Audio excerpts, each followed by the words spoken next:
মিছিল করছেন, কিন্তু কারোর দেখা মিলছে না কে এর দায় দায়িত্ব নেবে। কোন সরকার আছে এমনটি মনে হয় না। একজন উপদেষ্টা আছেন শ্রম, তিনি বলেছেন তিনি নাকি প্রয়োজনে রাজপথে নামবেন আপনাদের জন্য। একজন সচিব আছেন, তিনি অনেক সময় বড় বড় কথা বলেছেন, কিন্তু শেষ বেলায় মালিকের বিরুদ্ধে কোনো কথা তারা বলতে পারেন না। তাই তো আজকে তাদের রাজপথে থেকেই অনিশ্চিত জীবনের দিকে যেতে হচ্ছে। এই ধরনের অনিশ্চয়তার মধ্যেই আমরা আজকে এখানে দাঁড়িয়েছি। আমাদের দেশের উপরে সেই যে বড় শকুন, সেই যে শকুন পড়েছে এবং পড়তে যাচ্ছে, তাদের বিরুদ্ধে জনগণকে হুঁশিয়ার করার জন্য। বন্ধুগণ, কি সেই শকুন? আপনারা শুনেছেন আমাদের দেশে আমরা 1 বছর আগে একটা কর্তৃত্ববাদী স্বৈরাচারী শাসনকে হটালাম। সেই শাসনকে হটানোর পরে আমাদের আকাঙ্ক্ষা ছিল গণতন্ত্রের পথে যাব, আমাদের আকাঙ্ক্ষা ছিল বৈষম্যহীন সমাজ গড়ব।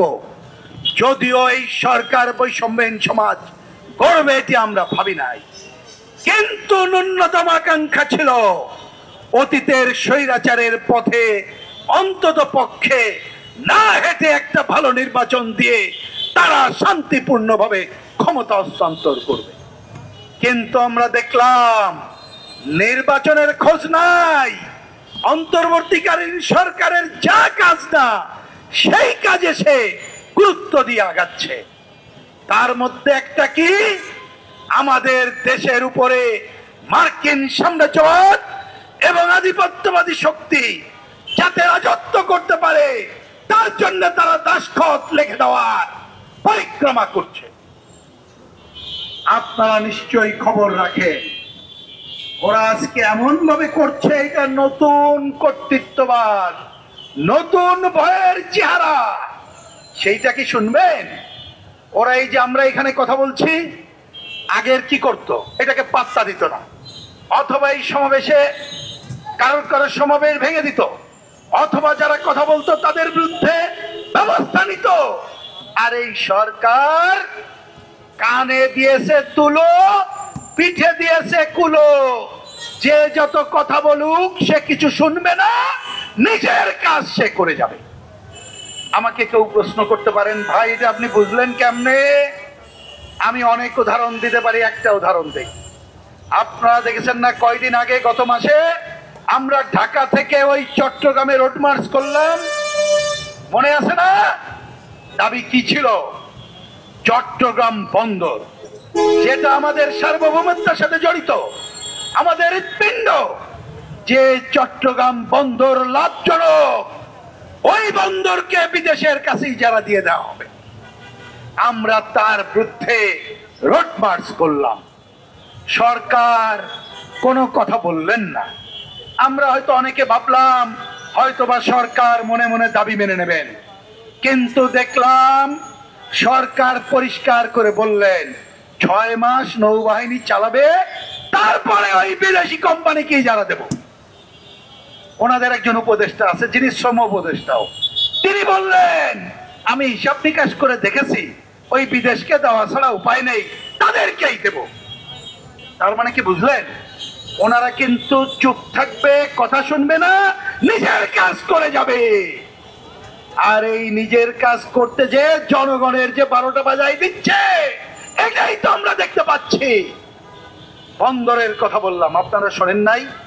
আমাদের চট্টগ্রামে কাতারকে সমরাস্ত্র, যুদ্ধের অস্ত্র তৈরির সুযোগ দিয়ে দেওয়া হবে বলছে।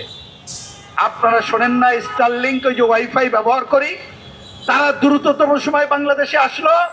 প্রথমে শুনতে ভালো শোনালো, ওইটা খুব ভালো, নিরবিচ্ছিন্ন, ওয়াইফাই বন্ধ হয় না, শুনতে ভালো লাগে।